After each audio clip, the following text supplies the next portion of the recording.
Guys দেখতেই পাচ্ছ আমরা ওখান থেকে বেরিয়ে আর একটা স্পট মানে এবার আমরা টি গার্ডেনে যাব বলে বেরিয়েছিলাম। আর এদিকে দেখো টয় ট্রেন যাচ্ছিল বলে আমরা দাঁড়িয়ে গেছিলাম। কিছু কিছু জায়গা থেকে টয় ট্রেন রাস্তা ক্রস করে, ওই জন্য আমরা রাস্তার এক সাইডে দাঁড়িয়ে পড়েছিলাম। আর এদিকে দেখো শিবলিঙ্গটা কতটা সুন্দর লাগছিল, এক পাশে টয় ট্রেন যাচ্ছে আর এক পাশ দিয়ে আমরা যাচ্ছিলাম, খুব ভালোও লাগছিল দেখতে।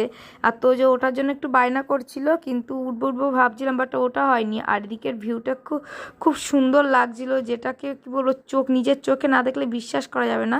তোমরা দেখতেই পাচ্ছ কতটা সুন্দর। আর এদিকে খাতটাও দেখো, কোনো মানে দিশেহারা। এদিকে মেঘ ভাসছে, সাদা সাদা মেঘ ভাসছে। এদিকে টি গার্ডেন দেখো, চা গাছও দেখা যাচ্ছে, দেখতে খুব সুন্দর লাগছিল। তোমরা ভিডিওটা দেখতে থাকো, আমরা টি গার্ডেনে গিয়ে কী করি, আশা করি তোমাদের ভালো লাগবে। ভিউটা দেখো, ভিউটা এক কথায় অসাধারণ অসাধারণ। মানে আমরা পাহাড়ের উপর থেকে আস্তে আস্তে আমরা নিচে নামছিলাম, আর যত নিচে নামছি তত ভিউটা আরও বেশি ভালো লাগছিল। আর এদিকে টি গার্ডেন মানে চা গাছগুলো তো আরও আরও ভালো লাগছিল, দেখতে খুব সুন্দর লাগছিল।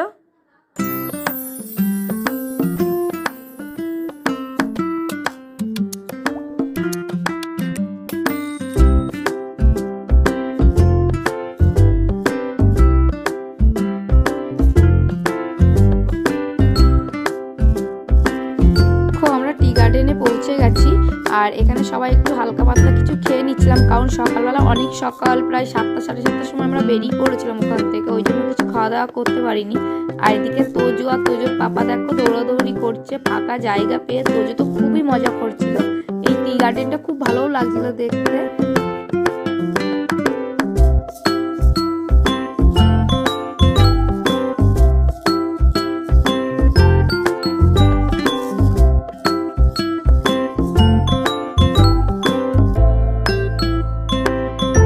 তোজো কি দৌড়াদৌড়ি করছিল, খুব মজা করছিল ওখানে গিয়ে।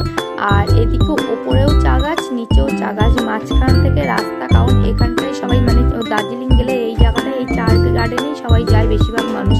আর এত সুন্দর জায়গায় যাবো, ছবি তুলবো না এরকম হয়। আমরা অনেক অনেক ছবি তুলে নিয়েছিলাম ওখান থেকে। চলো আজকের ভিডিওটা এই অবধি। তোমাদের যদি ভালো লেগে থাকে তাহলে অবশ্যই লাইক, কমেন্ট ও শেয়ার করো। Bye bye bye.